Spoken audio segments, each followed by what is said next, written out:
have some planes. Just stay quiet and you'll be okay. We're turning to the airport. That we can't breathe? I don't know. I think we're getting hijacked. All of this was brought upon us in a single day, and night fell on a different world, a world where freedom itself is under attack. We cannot let this evil continue. We must define the nature and scope of this struggle, or else it will define us. Thanks for listening to the 8th and last episode of this special series of Warpod, Reckoning with 9/11, with support from Friedrich Ebert Stiftung, looking back 20 years on at the impacts of 9/11 across the world. Episode 7 looked at the implications of 9/11 for laws, freedoms, and ideals of Western countries. This 8th episode asks whether the 9/11 paradigm is here to stay or the world is now ready to move on. The war on terror triggered by 9/11 was launched in search of security from the threat posed by groups like Al-Qaeda, in pursuit of justice and retribution, and in hopes of defending and expanding freedom around the world. It's a war that's touched over 85 countries. It's seen the invasion of Iraq, Afghanistan and Somalia, huge volumes of military support, partnered operations, drone and aerial warfare, covert operations, stabilization programs, also multilateral peace operations and programs to try and win hearts and minds of the population through CVE and through development. And alongside all that, at home and globally, surveillance, detention, rendition, torture, other abuses, profiling of targeted populations, in particular Muslims and immigrants, with diminishing legal, judicial and political checks and balances. This has become the 9/11 paradigm for securing the world. But as we've heard from a wide range of leading experts, this paradigm has brought a lot of problems as well in its wake. First of all, a policy panic, making terrorism an all-encompassing priority, but then neglecting the very real reasons underpinning all the violence, most notably state violence and repressive, corrupt rule by authoritarian governments. This has been a recipe for escalating and spreading wars that it has proven very hard to end. Yes, and I mean, we can't count every death that has occurred in the course of the war on terror. In some places like Somalia, they've been hard to count, but we know that the post-9/11 wars have resulted in at least 925,000 deaths, at least 360,000 of these, over 100 times the number of people killed on 9/11 itself, have been civilians caught in the crossfire of the war on terror. 38 million people around the world have been displaced. And in spite of, or maybe because of all this violence, violent movements have survived and they have spread, they have grown. As American analyst Bruce Hoffman recently noted, there are 4 times as many groups today designated by the State Department as terrorist organizations than there were on 9/11. So we're seeing again and again that these groups rarely get ended on the battlefield. Alongside this, as we saw in Afghanistan, in Iraq, in Yemen, in Egypt, in the Philippines, in this series, there's been this quiet but abject failure to support people and civil society organisations who want peace, democracy and freedom, except for those who want to join in the war on terror by amplifying its messages and acting as its eyes and ears. And underneath all of this, you have the militarization of politics and society that underpins and sustains heavily armed strategies, which have drained enormous resources while ultimately recycling violence, rebellion, repression. So what's staggering is that with all these elements of strategic failure, as instability worsens and the threat from violent transnational movements persists, the politics of counter-terrorism, or policy panic, to use the phrase we've heard, remains so powerful. All politicians know that if they take responsibility for calling a halt to the war on terror or reimagining it, they could be toast when the next attack comes. So cost-benefit analysis and a true reckoning with 9/11 has gone out the window. We really saw that amid the US withdrawal from Afghanistan. A lot of voices were saying that NATO militaries should have fought harder.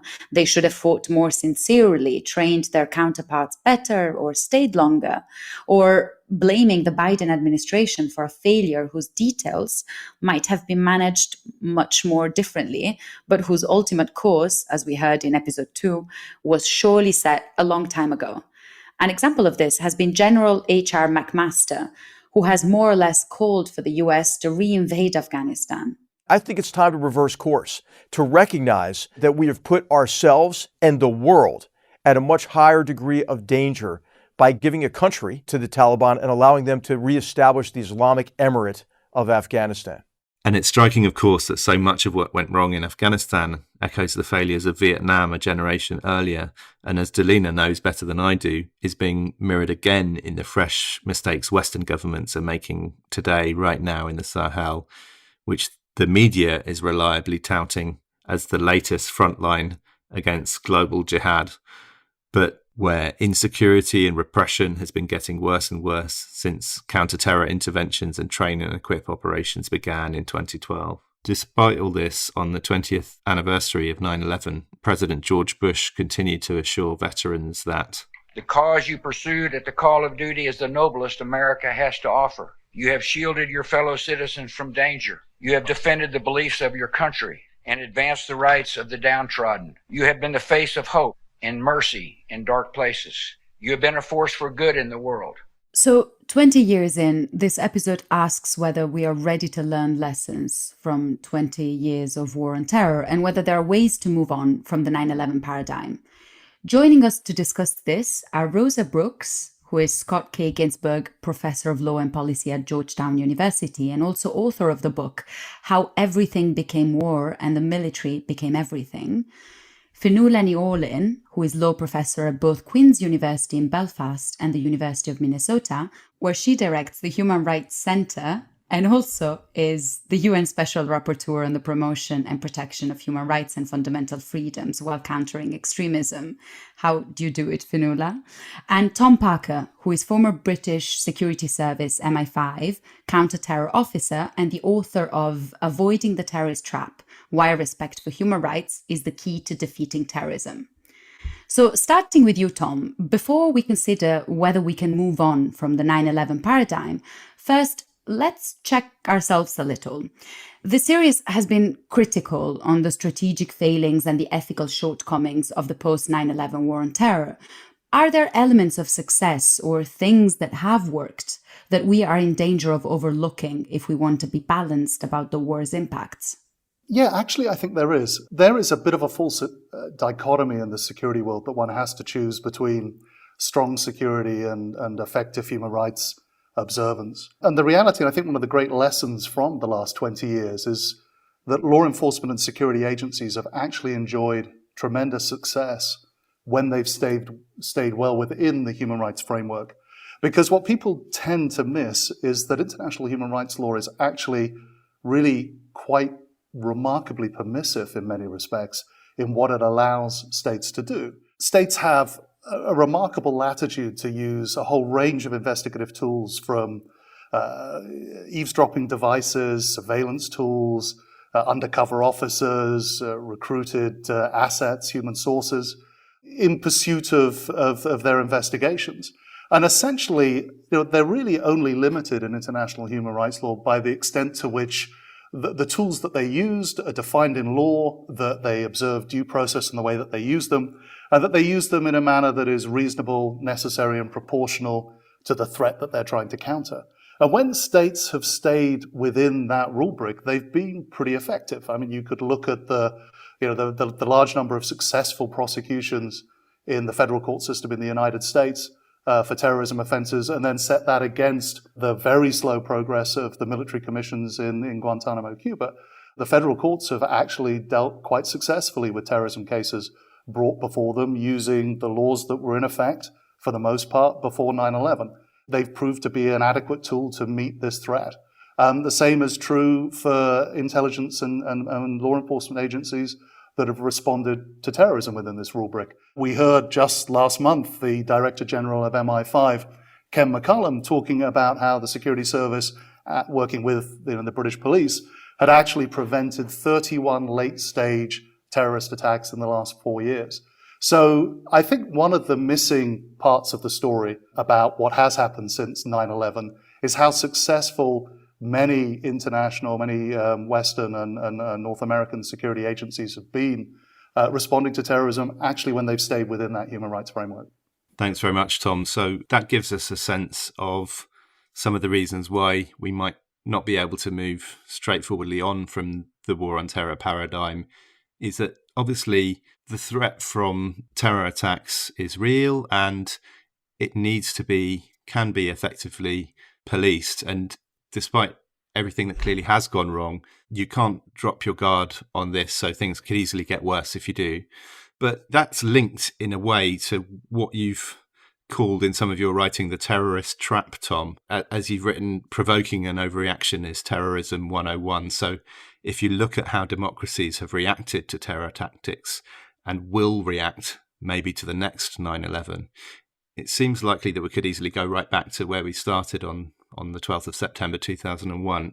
Is that how you see it? Well, that is the historical pattern. Terrorism has been around for about 150 years.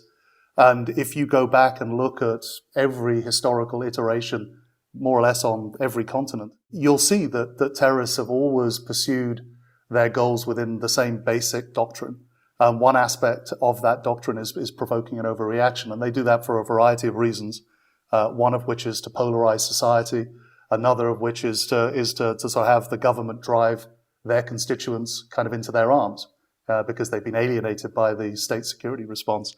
And this has been a very openly avowed tactic for terrorist organizations down through, as I say, the last 150 years. Here, most recently, ISIS called it the elimination of the grey zone. But you'll find it in terrorist writings, whether you're talking about Islamist extremism, left-wing terrorism in the 60s, 70s, and 80s, anarchist terrorism, for that matter, in the late 19th century. I mean, it's always been part of the terrorist toolkit. And states have fallen for it pretty much every single time. There's an excellent academic called Louise Richardson who's wrote a fantastic book about terrorism called What Terrorists Want. And she talked about the pathology of state overreaction. And that phrase actually was an inspiration for a lot of my work, because I started off from the perspective of, is she right? Do states always overreact? And, after 7 years of writing that book, I couldn't come up with any meaningful example where a state had not overreacted to the threat posed by an emerging terrorist group. And, I don't think we should ever underestimate the impact that terrorist attacks have on a civilian population. Like, terrorism is very much a democratic affliction. And that's partly because democratic governments have to respond to their publics. And when the publics are scared and angry, they demand action. And you get a lot of what's often called security theater as a result. But you also, on top of that, get a lot of very bad panicked policymaking. And that's, I think, what we saw after 9/11. It's also what we saw in Northern Ireland in the first years after the outbreak of the Troubles. People often see, I think falsely and somewhat naively, security in a tough response. Oftentimes, not oftentimes, pretty much every single time, that just makes things worse. And we know that human rights abuses are a major, if not the major driver of terrorism and why people join terrorist organizations. So this is a real problem for democracies. It's very hard to respond to the threat of terrorism in a nuanced and calm manner. And of course, the terrorists are theatrically doing everything they can to provoke you not to respond that way, and to put you under pressure from your own people to respond more publicly, more aggressively. And that's a very difficult pressure for a government to resist. Thank you, Tom. So another thing which makes the 9/11 paradigm hard to shift is this sheer level of globalization and the embeddedness of the 9/11 agenda. Fionnuala, we've heard at times in the series about the resolutions that were passed at the UN after 9/11. We've heard about the UN's embrace of preventing violent extremism and about the legal changes across G20 countries, but also about the authoritarian's embrace of counterterrorism. And within Safer World, we've also published a report focusing on the Global Counterterrorism Forum. Can you take us further here? Would it be fair to say that the 9/11 paradigm has really entered the bloodstream of international relations and multilateral institutions in today's world? So I think it's fair to say that the post-9/11 landscape has profoundly altered and been profoundly changed by counterterrorism. And that's happening on a number of levels. The first of those levels is institutional. As we've said, we've seen the rise of an extraordinary architecture of counterterrorism within the United Nations. That includes the establishment of an Office of Counterterrorism, a United Nations Counterterrorism Committee. It includes a special political mission, UN CTED, that services the Security Council. The entrenchment of these institutions and the scope of their work has shifted, and I think, in my view, negatively shifted some of the core priorities set out in the UN Charter, and those need to be reclaimed. In addition, we've had normative shifts, not only these Security Council resolutions that I've called the super legislative resolutions, but really a reordering of the kind of regulatory work that the Security Council does by essentially regulating in the area of domestic criminal law, which in my view has been ill-conceived and certainly not advanced security on the ground in many national settings. On top of that, we've seen the emergence of new informalism, new institutions in counterterrorism, from the Global Counterterrorism Forum through to the FATF, the Financial Action Task Force, new and powerful institutions that often do work unseen and out of sight, but again, shift the regulatory landscape in profound ways. These are human rights light and civil society free spaces. They are regional, they are national, they are international. And one of the things that we need to do in the next 20 years is to undo these new assemblages, recognize in some ways the threat they pose to the international order, and understand the threat they pose to the international order and the need to reimagine these spaces that places the human security of the people most affected by violence at the heart of what we do. Thanks, Fionnuala. So another challenge with moving on from the 9/11 paradigm is, as we've heard, even as there seems to be much support in the US for ending forever wars, the 9/11 paradigm in some ways has spread internationally way beyond its source. Now, on this series, we've also sort of tried to offer a global view of the war on terror, but one that's not shy about looking at political economy analysis. But we have been remiss on one major issue. We really haven't touched at all on the economics underpinning the war on terror. So here, profit motives have quietly underpinned many of the war on terror's biggest decisions, the investments, the strategic partnerships. The economic investments, in fact, have been extraordinary. So the Costs of War project at Brown University states that by the end of 2022, the US will have spent $8 trillion on post-9/11 wars, and that of $14 trillion in Pentagon spending since the US went into Afghanistan, between a third and a half of that went to defense contractors. So whatever results they're bringing, such huge investments are likely to continue, and jobs and profits for powerful individuals depend on them. And it's all taking place within a climate, at least in the US, of very strong support for everything military across the media, across the political spectrum, something Spencer Ackerman, a guest on the last episode, has referred to as uniform worship. So, Rosa Brooks, your book makes the claim that after 9/11 in the US, everything became war and the military became everything. Do you still feel that's the case? And does that mean the post-9/11 paradigm is going to be hard to shift? You know, I think the Biden administration is trying to shift it, but what I don't know is whether they will succeed. I think that the military worship you referred to has faded a little bit, in part because we in the United States have seen that many of our military investments, many of our conflicts haven't achieved the strategic results that they were intended to have. I think it could come back, but right now I think it's at a low ebb. And whether that will endure will depend very much on what happens in the next couple of years. But I do think I want to go back to something that both you noted and that in many ways Fionnuala was commenting on, which is the proliferation of organizations, both private sector and public sector, that are created to address counterterrorism in one way or another. those defense contractors here in the United States, but also the many, many governmental organizations within the military, within the intelligence community in the US, within our State Department, within our international development programs, that after 9/11, the United States government's architecture, the executive branch architecture, really shifted to focus on counterterrorism, and entire new organizations were created. Those organizations are full of people, just as all the defense contractors that spring up to meet the needs that the government can't meet are full of people. And, to quote the line attributed to Oscar Wilde, the bureaucracy expands to meet the expanding needs of the bureaucracy.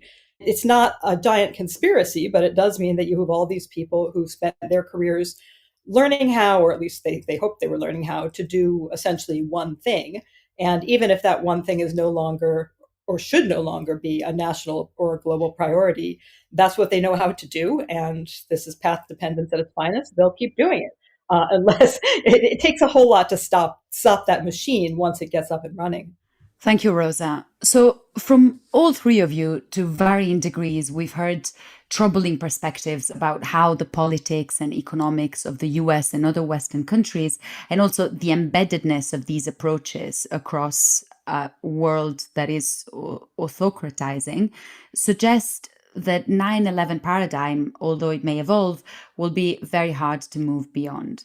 I want to stay with you, Rosa, and ask what gives you hope, whether you see reasons to feel that a better approach to the politics of security may be possible.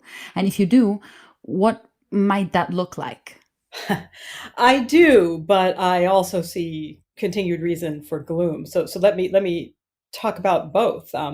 First, just to continue the doom and gloom for one moment, if I may. I think in some ways the most troubling legacy of the 20 years after 9/11, the war on terror in the United States, has been the ways in which practices that were developed to fight terrorism in that sort of panicky post 9/11 moment have really not just from the perspective of organizations, but from the perspective of policy and legal doctrines, have kind of filtered down and are relatively invisible, but are very much still with us. And those range from things like drone strikes and other forms of targeted killing, which still are done without much transparency and with very little accountability. All the accountability mechanisms, which are frankly pretty minimal, are within the executive branch.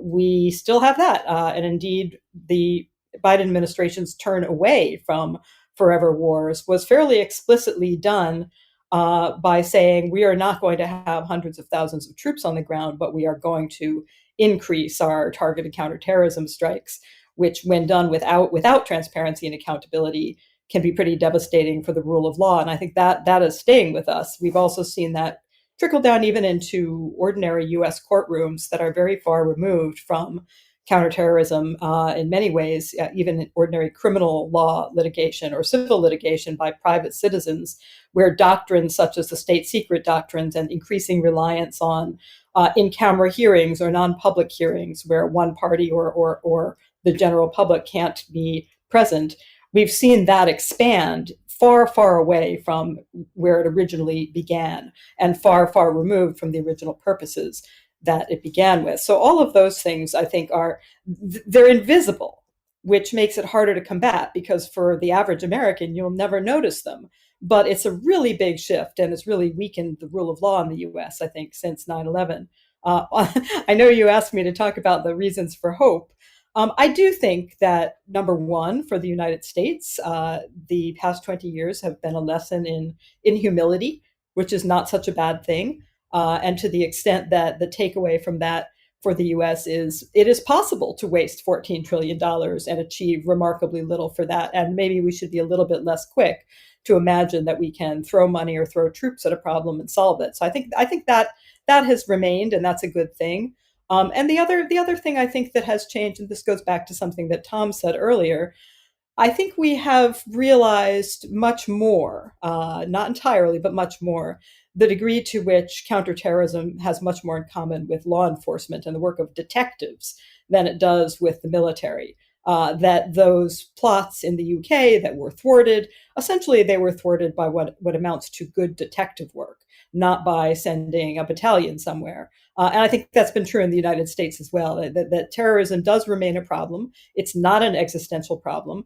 And it's a problem that we're not going to be able to address through war. We're going to have to address it sort of the slow, meticulous, old-fashioned way, but that can often be extremely effective.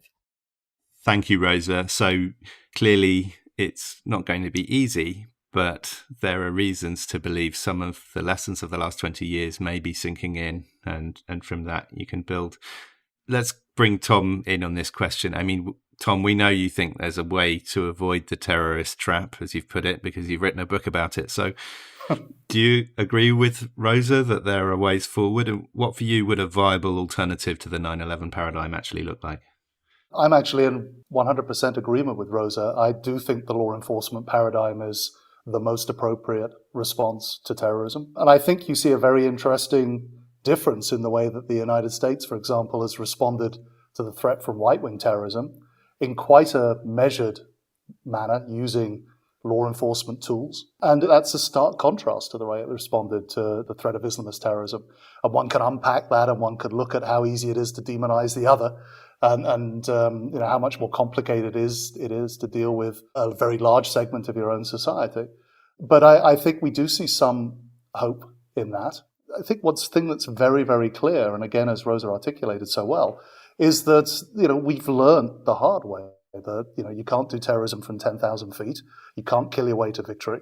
And that actually the old tools, the slow, incremental, methodical tools work pretty well. And again, you contrast the military commissions to the courts. You contrast, the effective investigations to some of the expeditionary sort of special forces counterterrorism, and the results that one gets from the law enforcement approach stacks up pretty well. I do think that there are sometimes challenges that do sometimes lie out with law enforcement that are very, very difficult for states to respond to. I think a good case in that is someone like Anwar al-Awlaki, the Al-Qaeda in the Arabian Peninsula propagandist and leader, who was one of the first US citizens killed by a US drone strike in Yemen. There weren't many other ways for the United States to reach him. Certainly law enforcement wasn't a tool that was going to work in Yemen. And he was actively involved in encouraging people to carry out terrorist attacks inside the United States. That does pose a tremendously difficult problem for states trying to keep their citizens safe. But those are very, very exceptional circumstances.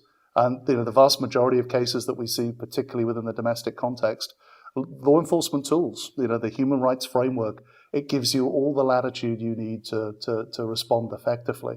And I would say there's a sense in which law enforcement investigators are human rights defenders, particularly in the counterterrorism sphere, right? What are they doing? They're protecting their citizens. They're protecting their citizens' right to life, their right to freedom of assembly, their right to freedom of belief and opinion. And if we can help people in the security establishment slightly reorient their thinking, we've talked a lot in the security community about the resilience of infrastructure and the resilience of critical systems.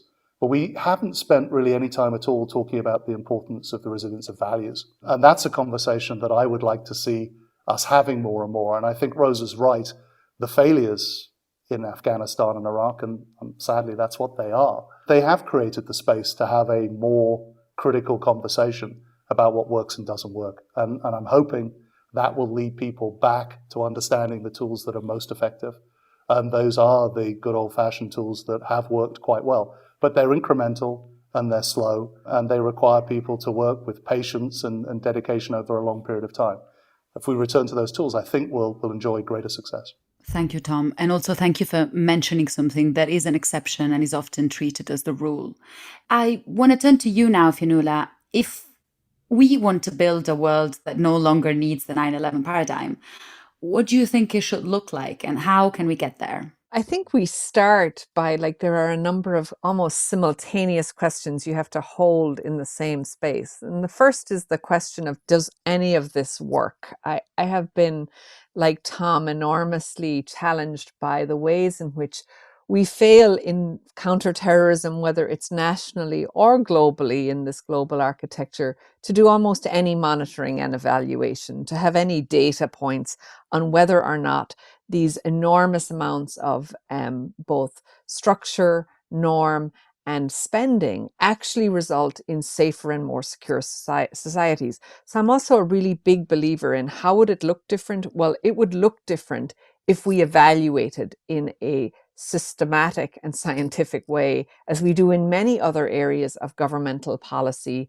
and international practice, whether it works or not. And I think it's interesting to see that the last global counterterrorism strategy negotiated in the spring this year finally starts to acknowledge the role of monitoring and evaluation in counterterrorism. The second thing we need to do is to fundamentally prune this architecture. It is too big, it is unwieldy, and we need something better than what we have. And the third thing we need to do is we need to certainly bring in civil society into this conversation in a way we haven't done so far, changing who are the decision makers, who's making the calls.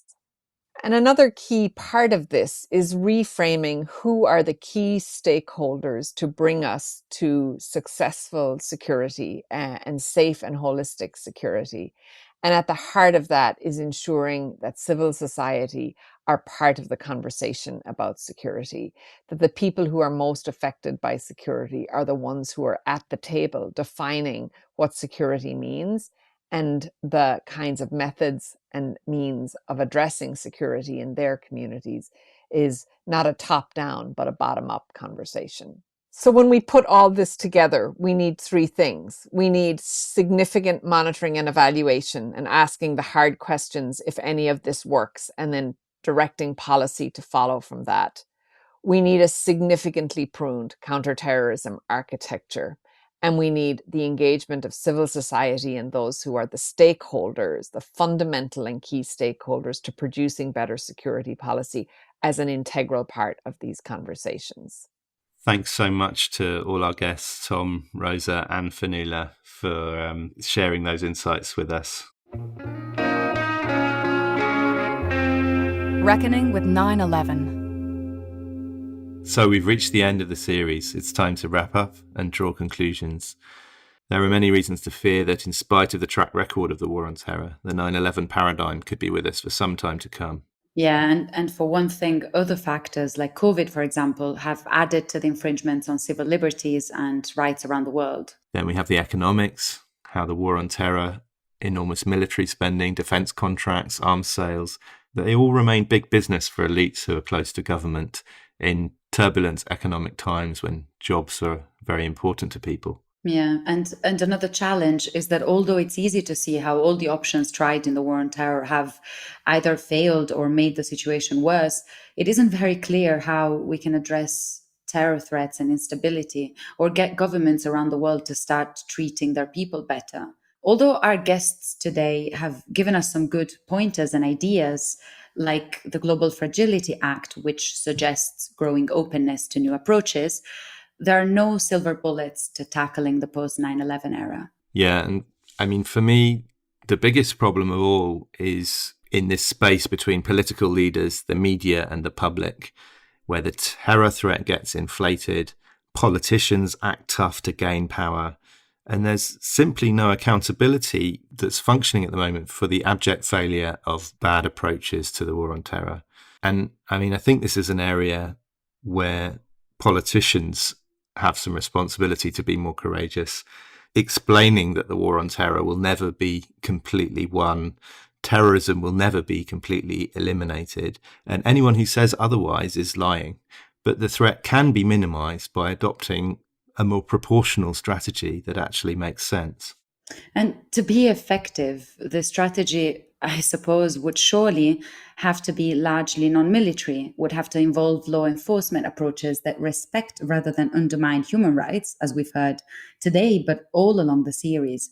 And also start taking seriously the idea that if you want a safe world, you need to start with promoting the safety and well-being of people in conflict settings. Yeah, indeed. So if those are some of the big fears, what gives us hope that a different paradigm could come into being? One thing probably is that the younger generation seem much more vigilant about and much more hostile to surveillance and opposed to inequality and racism than older folks. Yeah, and in a similar vein, politicians and manifesto writers take note of this, that for all the threat inflation and the uniform worship in our societies, surveys by groups like Conciliation Resources and International Alert have shown that there's massive, unwavering public support for policies that support peace. And since Iraq, there's also this healthier skepticism about military interventionism, which has to be a good thing. All this means that politicians really could trust the public to get behind a different and a better strategy. And finally, a third thing is that if we can set aside partisanship for a moment of sober reflection, the 9/11 paradigm for counterterrorism has failed so visibly, so dramatically on its own terms, so often in similar ways across different contexts, that at some point the penny has to drop, and we will have to agree that for all of us, it can no longer be September 12th. Thanks for listening. Thanks for listening. This special Warpod series, Reckoning with 9/11, was brought to you by Safer World, with support from Friedrich Ebert Stiftung. It was produced by The Podcast Company. Listen, follow, and share wherever you get your podcasts. And for more reflections from guests and co-hosts on the consequences of 9/11 and where we go from here, check out their articles at justsecurity.org, produced in cooperation with Safer World.